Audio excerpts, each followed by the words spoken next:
Pilate rentre donc dans le palais. Il fait venir Jésus et lui dit : « Est-ce que tu es le roi des Juifs ? » Jésus lui répond : « Pourquoi est-ce que tu demandes cela ? Est-ce que tu as pensé à cela toi-même ou est-ce que d'autres te l'ont dit de moi ? » Pilate lui dit : « Est-ce que je suis juif, moi ? Les gens de ton peuple et les chefs des prêtres t'ont livré à moi. Qu'est-ce que tu as fait ? » Jésus lui répond : « Mon royaume n'appartient pas à ce monde. Si mon royaume appartenait à ce monde, j'aurais des gens sous mes ordres. Ils auraient lutté pour qu'on ne me livre pas aux chefs juifs. Mais non, mon royaume n'est pas d'ici. » Pilate lui demande : « Donc tu es roi ? » Jésus lui répond : « C'est toi qui le dis. Moi, je suis né et je suis venu dans le monde pour rendre témoignage à la vérité. Tous ceux qui appartiennent à la vérité écoutent mes paroles. » Pilate dit à Jésus : « Qu'est-ce que la vérité ? »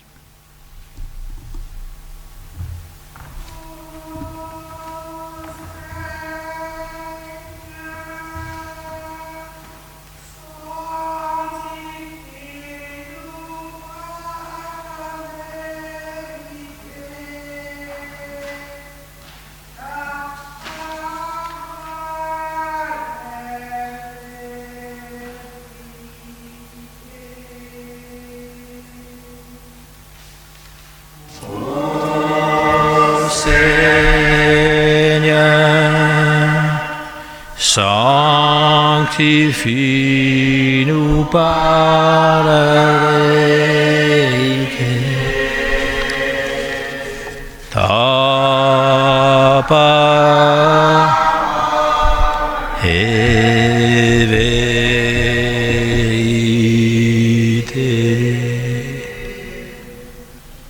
Alors voilà un texte que d'habitude on lit dans la Semaine Sainte avant Pâques, puisque c'est le procès, enfin la mise en accusation plutôt de Jésus. Et ici, donc, le texte nous est proposé parce qu'il y a comme une tradition dans les textes qui reviennent régulièrement tous les ans. C'est la coutume de tous les chrétiens de suivre en fait les mêmes textes. Alors on n'est pas obligé de le faire. Mais bon, de temps en temps, c'est intéressant. Et la tradition veut qu'aujourd'hui, on célèbre le Christ roi, la royauté du Christ. Ici, donc, il y a plusieurs textes qui sont proposés. Il y a un texte de l'Apocalypse qui décrit aussi comment Christ est roi. Et on est un peu dans l'embarras parce que Jésus, il est humilié, il est dans une position qui est humiliante. Il est arrêté, insulté, accusé, et ceux qui l'ont fait arrêter espèrent qu'il sera condamné et condamné au supplice le plus grave de la croix. Donc ses ennemis l'ont amené à Pilate comme une personne séditieuse qui cherche à s'emparer du pouvoir politique. Ce n'est pas Pilate qui est à l'origine de ce procès. Ce sont les chefs religieux qui présentent Jésus comme un homme dangereux, un ennemi du pouvoir romain. Et ce genre de scandale est souvent répété dans l'histoire. Des individus qui sont généreux, qui sont engagés pour le bien d'autrui, ont souvent été critiqués, voire accusés. Et on cherche souvent à les faire condamner pour les empêcher d'agir lorsqu'ils gênent les puissants. Et encore aujourd'hui, eh bien, on peut se débarrasser de quelqu'un qui est gênant pour le pouvoir. On lui intente un procès, on le ridiculise, on le discrédite. Les journalistes vont le discréditer et donc il ne pourra plus s'exprimer. Et on fait tout finalement pour se débarrasser de lui. ici, Pilate, puisque Jésus a été accusé de vouloir se faire le roi à la place de l'empereur romain, donc lui pose directement la question: est-ce que tu es le roi des Juifs? Jésus répond sans répondre. Ouais, c'est typiquement juif, il pose une autre question, n'est-ce pas? Les Juifs, ils ont cette habitude, quand on leur pose une question, ils répondent en posant une question, et Jésus fait de même. Pourquoi me demandes-tu cela? Est-ce que tu l'as pensé par toi-même, ou est-ce que d'autres te l'ont dit? Pilate lui dit: moi je ne suis pas juif, je ne réponds pas à une question par une autre question. Et Jésus finit par répondre: mon royaume n'est pas de ce monde. Il y a une différence entre le monde politique et le royaume dont Jésus parle. Si mon royaume avait été de ce monde, mes serviteurs auraient combattu pour moi afin que je ne sois pas livré aux autorités. Alors on a très souvent, des illustrations de ce fait. Quand les gens sont partisans d'une personne, ils se manifestent, etc. Il y a quelques années, lorsqu'il y a eu une perquisition au bureau de Jean-Luc Mélenchon, et qu'il y a eu toute une espèce de bagarre et qui s'est exprimé: la République, c'est moi! Et qu'après, il y a eu des chaises renversées, et puis des gens qui se branle-bas de combat, on voit que les partisans prennent le soutien, et que ceux qui sont contre utilisent en fait la mauvaise image qu'il a donnée de lui comme une arme puissante pour le discréditer complètement. Plus récemment, lorsqu'il y a eu l'élection aux États-Unis, il y a eu une invasion à la Maison-Blanche par des gens habillés en clown. Il y a eu quand même 4 morts. La garde nationale a tiré dans le tas, il y a eu 4 morts. Et donc, les partisans de l'ancien président étaient prêts à en découdre. De la même façon, on était prêt à les accueillir. Dans beaucoup de pays, ça se passe aussi de même. Lorsque les gens ne sont pas d'accord avec le président ou la personne élue ou je ne sais trop quoi, on tire dans le tas et on résout le problème.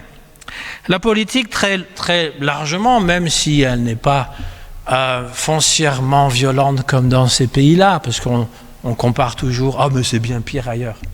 Mais c'est quand même un monde où les coups bas sont assez fréquents.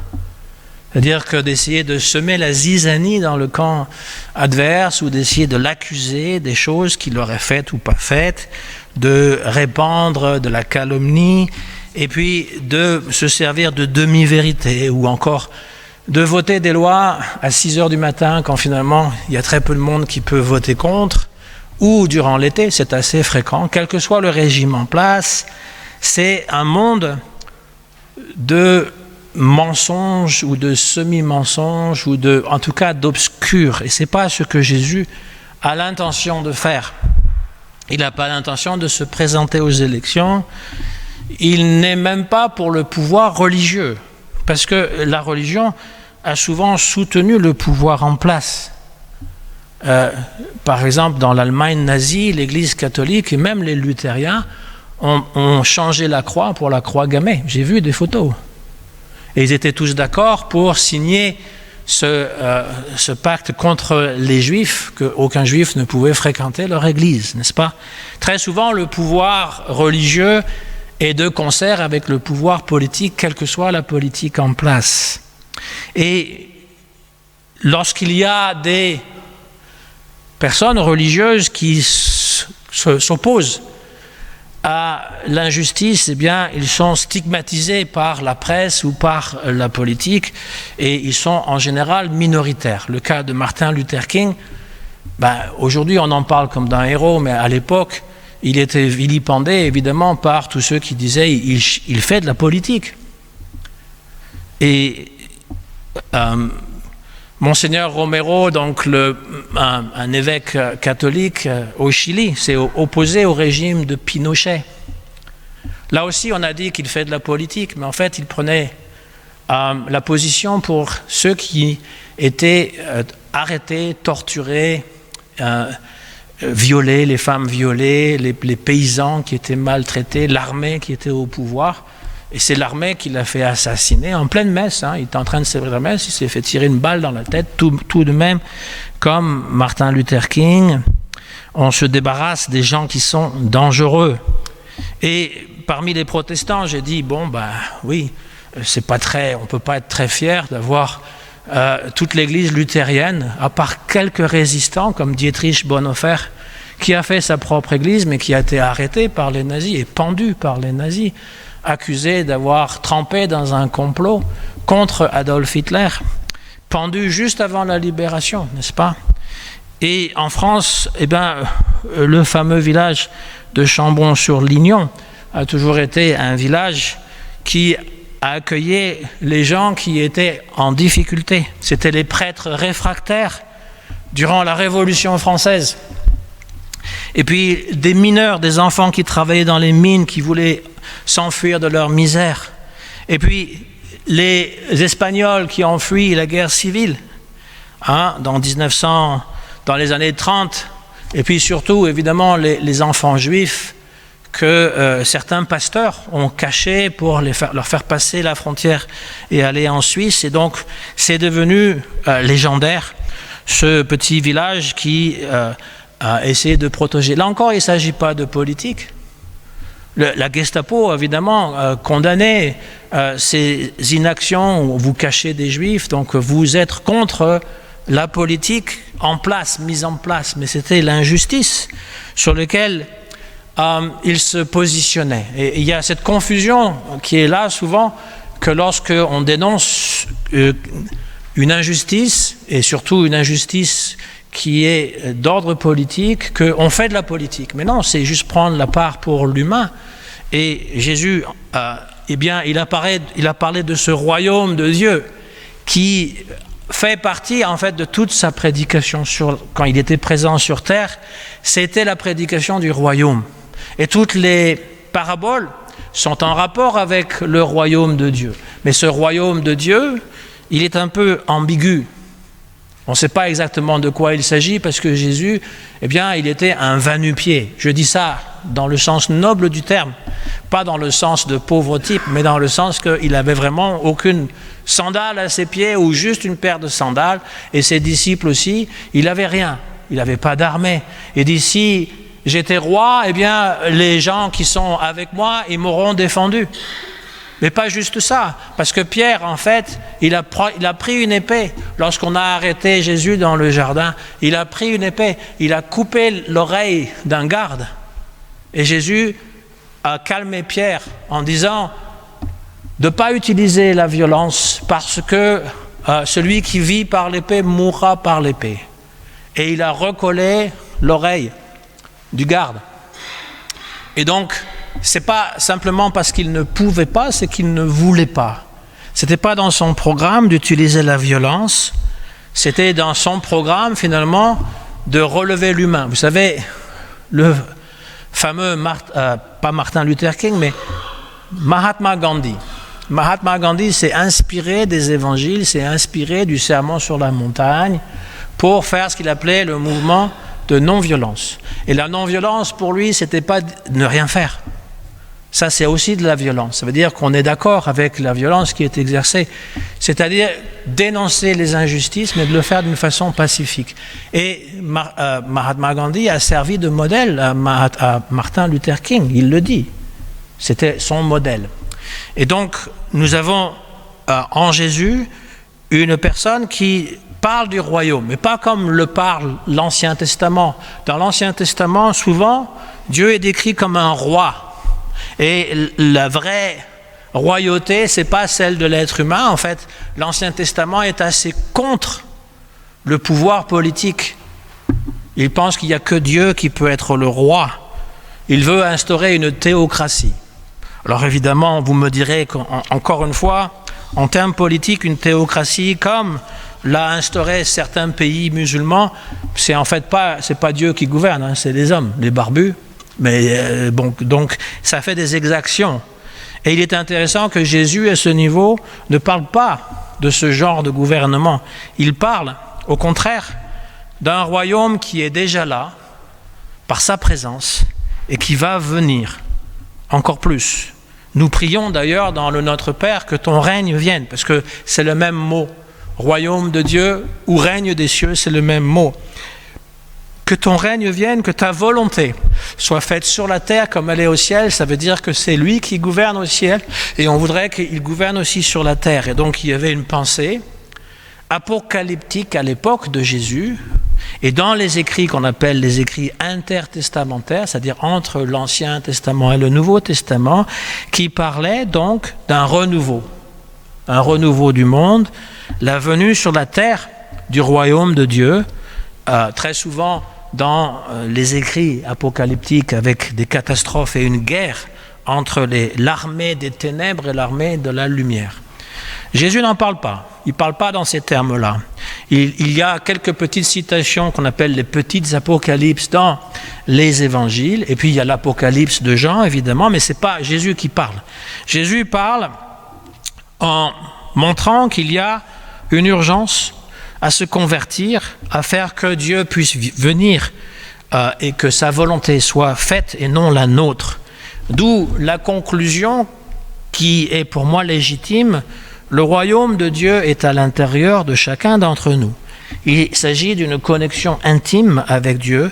Oui, bien sûr, le partage, l'entraide, les qualités de la personne humaine doivent être soulignées chaque fois que l'être humain est protégé, qu'il est valorisé, qu'il est défendu, qu'on relève les plus petits, eh bien, le royaume de Dieu advient, il progresse. Mais parallèlement, ce royaume, il doit aussi venir dans mon cœur, parce que moi aussi, je suis le plus petit, moi aussi, je suis le lépreux, moi aussi, comme on l'a chanté tout à l'heure, je suis l'aveugle sur le chemin. Et Jésus peut me guérir et faire que je sois digne de rentrer dans ce royaume qui s'incarne à l'intérieur de nous, Jésus doit venir à l'intérieur de nous, vivre en nous, nous transformer de l'intérieur. Il y a deux descriptions qu'on peut donner de la nature humaine, d'un point de vue spirituel, je parle. Il y a une description qui peut être très négative, très critique, c'est que la nature humaine, et on l'entend des fois, elle est bercée par l'ignorance, par les illusions, par l'égoïsme et par les peurs. Et c'est souvent cette nature-là qu'on essaye de contrôler, de manipuler au niveau de la publicité, au niveau des politiciens. Souvent, d'ailleurs, les deux s'entrecroisent parce qu'on fait appel aux plus bas désirs, les désirs de jouissance, les peurs les plus mesquines, et on essaye d'exploiter cela. Ça, c'est la description négative, on va dire. Et la description positive, c'est que la condition humaine peut être transformée, que nous sommes amenés vers la joie pleine et entière, vers l'amour et vers l'éternité. C'est-à-dire que le message de Jésus, c'est pas que nous sommes petits et mesquins et que nous n'irons nulle part, que nous sommes juste un grain de poussière dans l'éternité. Même la planète entière, la planète Terre n'est qu'un grain de poussière dans une immensité cosmique, et que lorsque nous sommes morts, il ne reste plus rien. C'est pas le message de Jésus, ça. Le message de Jésus, c'est que malgré le fait que nous sommes si imparfaits, malgré le fait que nous sommes si petits, eh bien Dieu quand même te connaît par ton nom, par ton prénom. Il te connaît. J'ai écrit ton nom dans la paume de ma main, dit-il. Hein? Pour montrer que c'est gravé quelque part. Mais il te connaît, malgré tout. Et que on peut dire que d'un côté, il y a la nature humaine qui est dans le sommeil, dans l'ignorance, dans des rêves de toutes sortes. Et puis, il y a l'autre partie de la nature humaine qui est dans l'éveil. On parle de l'éveil dans la spiritualité. Et l'être humain peut être complètement libre de la peur, de l'ambition démesurée, de sa part d'ombre. C'est peut-être difficile à croire, mais c'est possible. C'est possible quand, encore une fois, on le vit. Parce que la foi, comme je le dis toujours, ce n'est pas une question de croyance, c'est une question d'expérience. On fait l'expérience d'être libéré de la haine, de la peur, de l'égoïsme, de toutes ces choses-là. Et on est attiré, on est rempli de cette joie, de cet amour. C'est possible. C'est même vérifié par ceux qui le vivent. On peut le vivre. Alors des fois, on le vit une fois, pas tout le temps, bien sûr. Des fois, on le sent, puis après, peut-être qu'on est à nouveau pris dans le monde.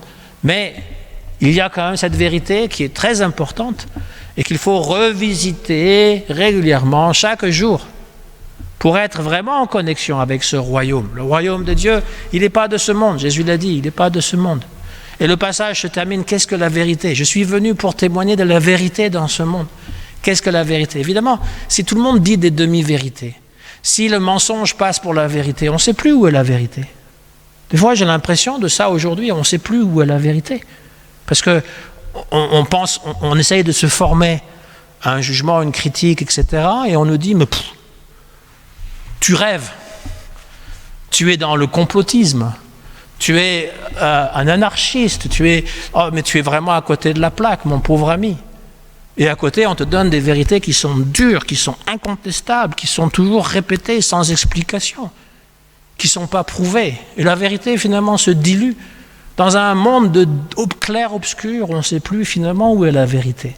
Mais la vérité, elle est spirituelle. Nous sommes des êtres spirituels. Nous ne sommes pas des Charentonais ou des gens qui venons d'ailleurs de Charenton ou des Français. Nous sommes des êtres spirituels. Nous ne faisons que passer dans ce monde. On laissera probablement pas grande trace. Qui va se rappeler, de moi en tout cas, qui va se rappeler lorsque je serai mort et enterré? Qui va se rappeler de moi? Ça ne me fait pas de peine. C'est la réalité. C'est la réalité. Tant que je vis, j'essaye de faire de mon mieux. Mais on va pas parler de nous en disant quel homme extraordinaire, il a changé le monde. Non, le monde ne change pas. On est là, on est de passage, on essaye de mettre plus de lumière sur notre passage que des ténèbres, de semer des graines d'amour plutôt que des conflits, de la zizanie, de la mésentente. Ça, c'est des choses qui finalement pourrissent toutes les relations et nous pourrissent la vie. Être un enfant de lumière, c'est suivre le Christ dans ce qu'il a fait, même si ça peut nous coûter notre réputation, notre vie, nos opinions, etc. Eh bien, d'être fidèle à Jésus. Et c'est pas toujours évident parce que on peut se tromper, bien entendu, mais il faut rester. Dire, voilà Jésus, je suis à ton écoute, qu'est-ce que je dois faire aujourd'hui? Apprends-moi à faire de mon mieux aujourd'hui, pour aujourd'hui même. Amen.